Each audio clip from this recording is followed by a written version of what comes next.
अभिनेता किरण माने याने छत्रपती संभाजीराजे यांच्यावरती काल परवा एक पोस्ट टाकली. मित्रांनो, ती पोस्ट अशा पद्धतीची होती की औरंगजेबाची मुलगी झीनत बेगमने छत्रपती संभाजीराजे यांचे पुत्र शाहूराजे यांचा अगदी पोटच्या मुलासारखा सांभाळ केला.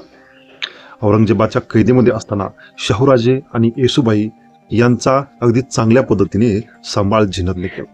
मित्रांनो, ही पोस्ट टाकल्याच्या नंतर बरेच लोक संतापलेले आहेत. बरेच लोक या गोष्टीला समर्थन देखील देत आहेत. मित्रांनो, आपण या व्हिडिओमध्ये पाहूत की या गोष्टीमध्ये सत्यता किती आहे.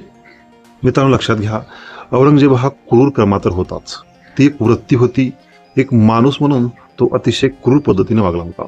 छत्रपती संभाजीराजेबरोबरच नव्हे तर त्याच्या कुटुंबियासोबत, अगदी त्याच्या वडिलासोबत, शहाजहानसोबत औरंगजेब कशा पद्धतीने वागला होता हे तुम्हाला माहितीच आहे.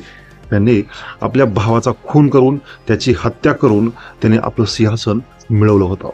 मित्रांनो, छत्रपती संभाजीराजे यांची हाल हाल करून हत्या केली आणि त्यानंतर राणी येसूबाई आणि शाहूराजे यांना कैदेमध्ये ठेवलं. परंतु कैदेमध्ये असताना छत्रपती शाहू आणि राणी येसूबाई यांना कोणत्या अपेष्टांना किंवा कोणत्या गोष्टींना सामोरे जावं लागलं या संबंधित काही पुस्तके व काही साहित्य देखील उपलब्ध आहे. मित्रांनो, नास इनामदार यांचा एक ग्रंथ आहे शहनशाह, यामध्ये औरंगजेबाची माहिती त्यांनी लिहिली आहे. या ग्रंथामध्ये देखील झीनतने शाहू महाराजांचा सांभाळ केलेला आहे किंवा शाहू महाराजांकडे लक्ष दिलं आहे असं दिसून येत आहे. त्यामध्ये त्यांनी तसं नमूद देखील केलेलं आहे. मित्रांनो, लक्षात घ्या, आपण तर सर्वसामान्य माणसं आहोत, परंतु छत्रपती शाहूराजे यांच्या काळामध्ये मराठीशाही किंवा मराठेशाहीचं राज्य पार अटकपर्यंत गेलं आणि पूर्ण भारतावरती शाहूराजांची, मराठ्यांची सत्ता स्थापन झाली.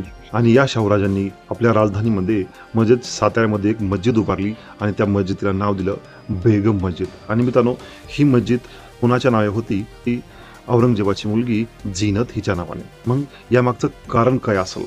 ज्या राजाने किंवा ज्या औरंगजेबाने आपल्या वडिलांना, छत्रपती संभाजी महाराजांना हाल हाल करून मारला आहे, त्याच्या मुलीची मस्जिद छत्रपती शाहूराजांनी त्यांच्या राज्यामध्ये कशासाठी उभारली असेल हा प्रश्न नक्कीच तुमच्या मनामध्ये यायला पाहिजे. मित्रांनो, औरंगजेब तर क्रूर होताच, त्याच्या कृतीचं कोणच समर्थन करत नाही. तो क्रूर होता. त्याची मुलगी झीनत ही अतिशय कनवाळू, दयाळू, कृपाळू आणि दानशूर होती असा देखील इतिहासामध्ये उल्लेख सापडत आहे. त्यामुळेच तिला पादशाह बेगम हा खिताब देखील औरंगजेबाने दिला होता असं साहित्यामध्ये आढळून येत आहे. मित्रांनो, छत्रपती शाहू कैदेत असताना छत्रपती शाहू व येसूबाई यांच्यावर कधीही धर्मांतरासाठी प्रेशर झालं नाही असं देखील साहित्यामध्ये दिसून येतं. कष्ट तर झालेच असेल, कैदेमध्ये असताना त्यांना बऱ्याच गोष्टीचा सामना देखील करावा लागला असेल, परंतु एक सॉफ्ट कॉर्नर म्हणून झीनतने नेहमीच छत्रपती शाहूराजे आणि येसूबाई यांच्याकडे लक्ष दिलं होतं कैदेमध्ये असा संदर्भ सापडतो.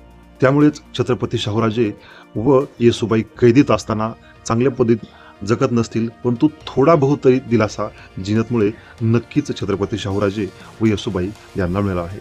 त्यामुळंच कैदेमधून सुटल्याच्या नंतर छत्रपती शाहू राजांनी आपल्या राज्यामध्ये म्हणजेच साताऱ्यामध्ये झीनतची मस्जिद उभारली आणि त्या मस्जिदीला बेगम मस्जिद असं नाव दिलं. मित्रांनो, इतिहास हा वेगवेगळ्या पद्धतीचे संदर्भ देतो. इतिहासामध्ये कोण हिरो, कोण विलन आहे हे आपल्याला बऱ्याच साहित्यांचा उलगडा केल्याच्या नंतर लक्षात येतं. त्यामध्ये बरेच संदर्भ देखील चालून पाहावे लागतात.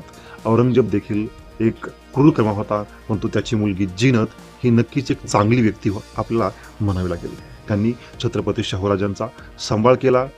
त्यामुळेच छत्रपती शाहूराजांनी आपल्या राज्यामध्ये साताऱ्यामध्ये त्यांची मस्जिद उभारली. धन्यवाद.